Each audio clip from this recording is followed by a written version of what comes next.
सरकार यह दावा करती है कि यह विधेयक देश में नौवहन क्षेत्र में को गति देगा, परंतु तथ्य यह है कि इस क्षेत्र में 100% प्रत्यक्ष विदेशी निवेश की अनुमति मिलने के बावजूद जमीनी स्तर पर कोई बड़ा परिवर्तन नहीं दिखाई दे रहा कि जब हम इसके प्रावधानों को गहराई से पढ़ते हैं तो स्पष्ट होता है कि विधेयक दरअसल सरकार की उसी केंद्रीकृत नीति और निगरानी पर शासन प्रणाली का विस्तार है जो लगातार विधायी प्रक्रियाओं को कमजोर कर रही है। अगर सरकार वाकई इस क्षेत्र में को रोजगार उत्पन्न करने वाला इंजन बनाना चाहती है तो कम से कम 50% नौकरियां भारतीय नागरिकों के लिए आरक्षित होनी चाहिए, क्योंकि इसमें स्थानीय उद्योगों, मछुआरों और विशेषकर क्षेत्रीय विशेषज्ञों की कोई भागीदारी नहीं दिखती है।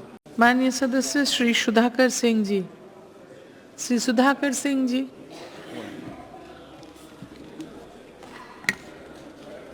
सभापति महोदया, मैं इस सदन में कोस्टल शिपिंग बिल 2024 का विरोध करने के लिए खड़ा हूं। इस विधेयक के शीर्षक में शिपिंग और स्ट्रेटेजिक प्लानिंग जैसे शब्दों के माध्यम से एक आधुनिक और दूरदर्शी दृष्टिकोण का आभास दिया गया है, लेकिन जब हम इसके प्रावधानों को गहराई से पढ़ते हैं तो स्पष्ट होता है कि विधेयक दरअसल सरकार की उसी केंद्रीकृत नीति और निगरानी पर शासन प्रणाली का विस्तार है जो लगातार विधायी प्रक्रियाओं को कमजोर कर रही है। मैं स्पष्ट करना चाहता हूं कि समुद्री व्यापार या आधुनिकीकरण के विरोध में नहीं खड़ा हूं। मेरा विरोध उस दृष्टिकोण से है जिसमें लोकतांत्रिक भागीदारी, क्षेत्रीय विविधता और व्यवहारिक जरूरतों की उपेक्षा की गई है। सरकार यह दावा करती है कि यह विधेयक देश में नौवहन क्षेत्र में को गति देगा, परंतु तथ्य यह है कि इस क्षेत्र में 100% प्रत्यक्ष विदेशी निवेश की अनुमति मिलने के बावजूद जमीनी स्तर पर कोई बड़ा परिवर्तन नहीं दिखाई दे रहा।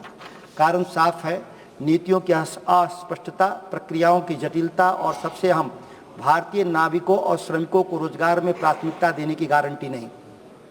यह विधेयक रोजगार निर्माण की बात तो करता है, लेकिन इसे कहीं नहीं लिखा है कि भारतीय नागरिकताओं को भी प्राथमिकता मिलेगी, न कोई न्यूनतम प्रतिशत तय किया गया है।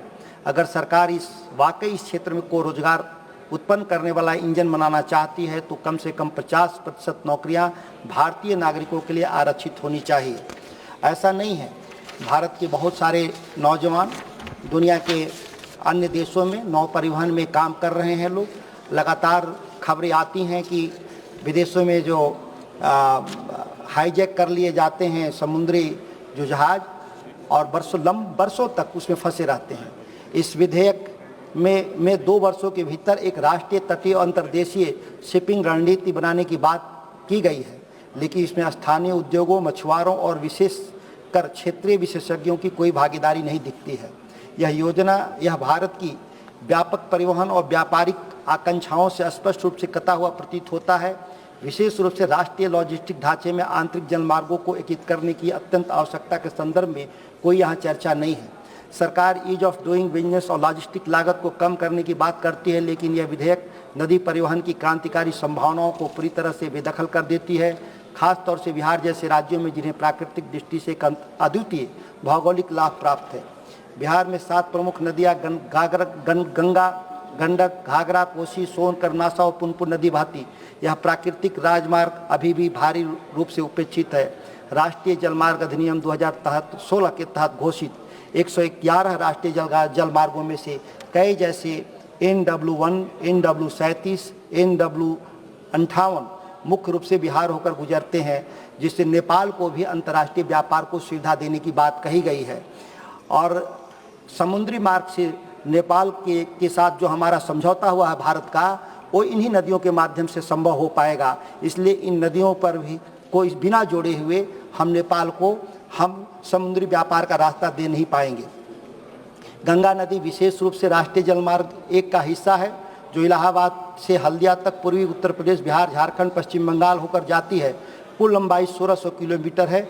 यह भारत की सबसे महत्वाकांक्षी अंतर्राज्यीय जलमार्ग परियोजनाओं में से एक बिहार के व्यापार को बदलने की असीम संभावनाएं रखती है।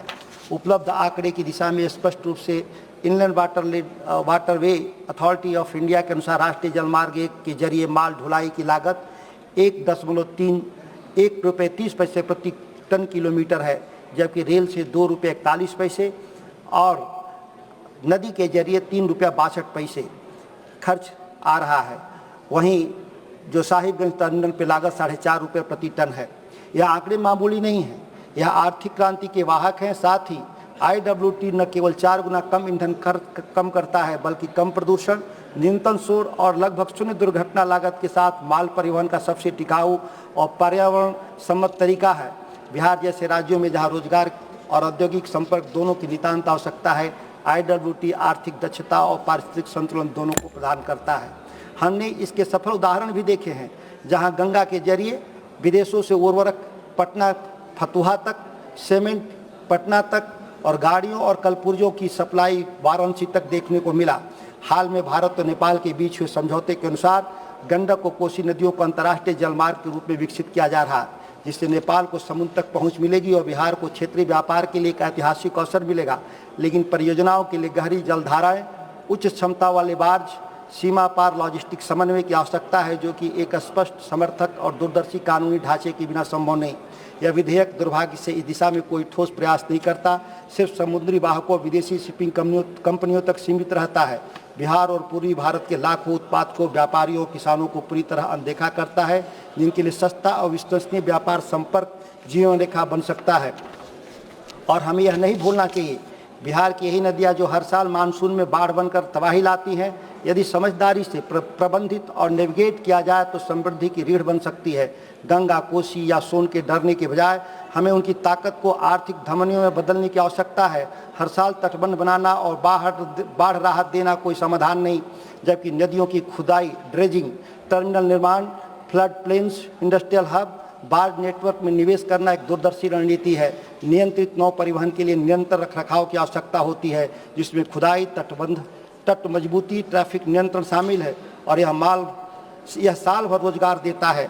सुपौल, सहरसा, कटिहार, खगड़िया, अररिया, मधेपुरा जैसे बाढ़ प्रभावित जिलों को आंतरिक लॉजिस्टिक गलियारों में बदलना उन्हें आपदा क्षेत्र से विकास क्षेत्र में बदल सकता है। हर टन माल जो नदी से ढोया जा सकता है, वह केवल पैसा और ऊर्जा नहीं बचाता, यह शांति, स्थिरता और गरिमा की बुनियाद भी बनाता है। उन क्षेत्रों में से जो अब तक सिर्फ विस्थापन और पीड़ा के प्रतीक रहे, यह बदलाव है जिसके बिहार की जनता हकदार है।